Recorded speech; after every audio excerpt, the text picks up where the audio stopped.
It means availability of a method that has been in higher income countries for decades and has been available in the capitals of many countries where we work, but only for the wealthiest of women. Honestly, this product has been a game changer for women in the United States and in other developed countries, and it commands a significant portion of the overall method mix, due in part to its unique attributes, which include its long-acting duration, coupled with its effect to reduce bleeding. Besides being a very effective contraceptive, it has non-contraceptive health benefits that so many women could benefit from. Reduction in heavy bleeding and a potential to decrease anemia are important attributes for this product. So to me, equitable access means providing women in lower and middle income countries the same opportunity to try this method and to decide for themselves whether it works for them. It's a life-saving tool that should be able to prevent the death of such a woman, because it does.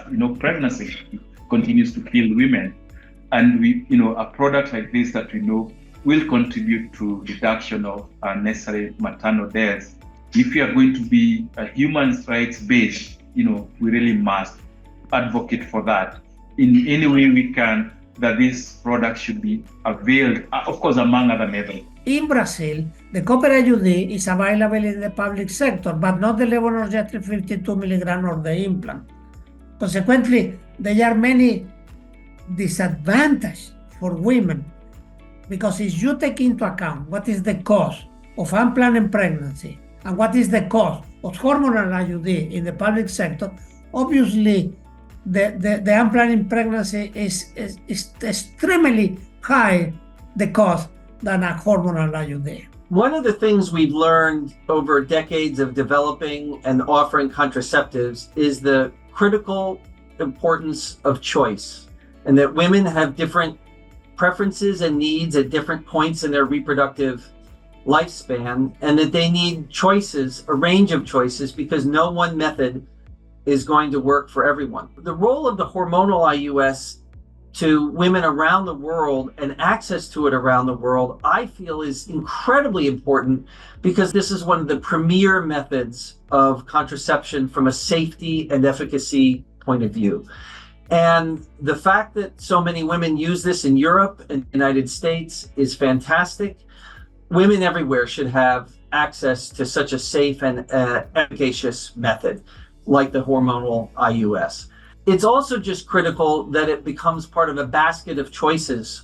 Women who are living in settings where there's uncertainties, fragility from whatever causes, whether it's natural disaster, climate change that has become such a big driver of health needs, whether it is conflict. Individuals like those really need methods like this that are comfortable, they can use with ease, and can also be used for a long duration of time.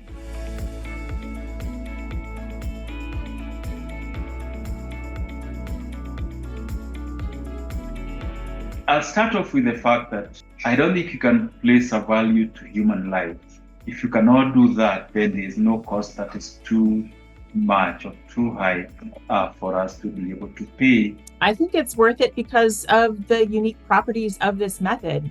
Right now, because we have an opportunity to get the product at a price point that is feasible for many more country programs. We know that women actually are the drivers of economies in many of the settings that we work in. And so if we provide them with an opportunity to have a method like this and others again that can allow them to realize their full potential, finish school, have careers, be able to be productive members of society, we know that in cost we may consider actually will be counterbalanced by that. Where the initial investments may look heavy, but then in the long run, it is also a long-acting and reversible method that's going to be used for long. When you actually look at the amount of money spent over the time of use of that method, it's really not as heavy as when you spread it out across the duration of use. There will be, of course, trade-offs, and country programs need to think through candidly what they won't be able to fund if they introduce the hormonal IUD. But this is a high-quality product that has been popular in the developed world for decades.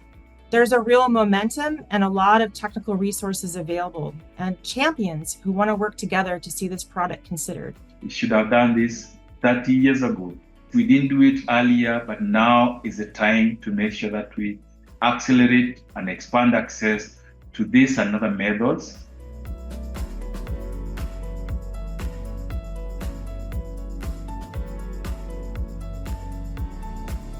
The access group's role was critical, indeed essential in broadening access to this method. Without the collaboration of the various partners along with the donors, I'm absolutely convinced that we would be in the same place we were a decade ago, hoping, but with very limited access for women globally.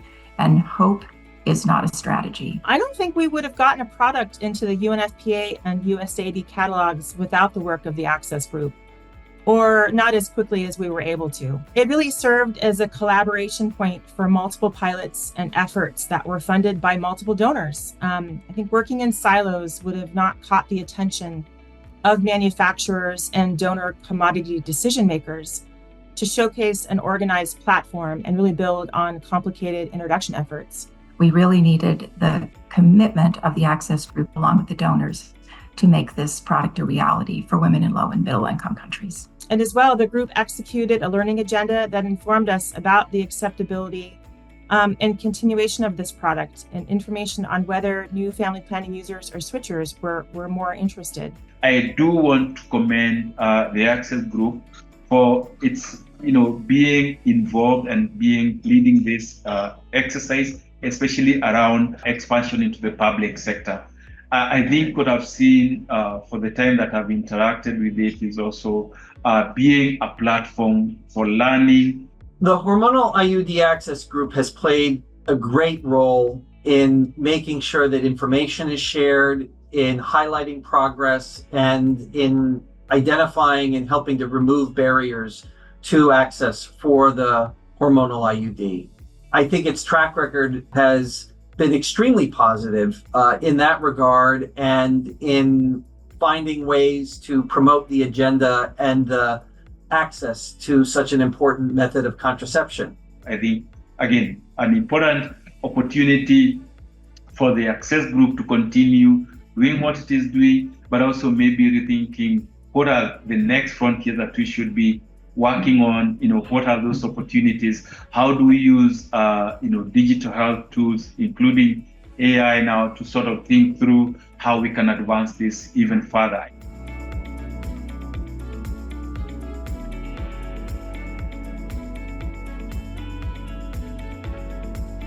I think that the access group can play an important role in global coordination, in cross-learning, in being a liaison with donors and manufacturers, with advocacy for governments, and providing continued evidence distribution, evidence generation, and getting the words out as new evidence about this product becomes available. I think it's critical that assessments of programs that are not working are done such that the method can not be tarnished for unfounded reasons. In addition, I think the health benefits of this method need to be conveyed in new and in interesting ways. For example, FHI 360, in collaboration with UNITID in Nairobi, is conducting a study of the hormonal IUD in anemic women to determine whether the method can improve hemoglobin and their anemia. We need to keep the attention on these initial country introduction plans and keep efforts in the light. We are seeing some key barriers of getting products and services down to the last mile and creating awareness and demand for the hormonal IUD. We need multiple entities to hear about the challenges that countries and regional efforts are facing and coordinate to address it. We also need to learn more about what it takes to successfully introduce this product and who the women are who choose it. Research is being conducted, and the Access Group has a role to be a key support for research utilization for these learning efforts. Part of the many healthcare providers believe that women in low and middle income countries don't like amenorrhea, but nobody asks. Offering choices actually enables access. I think the future for the hormonal IUD is really bright.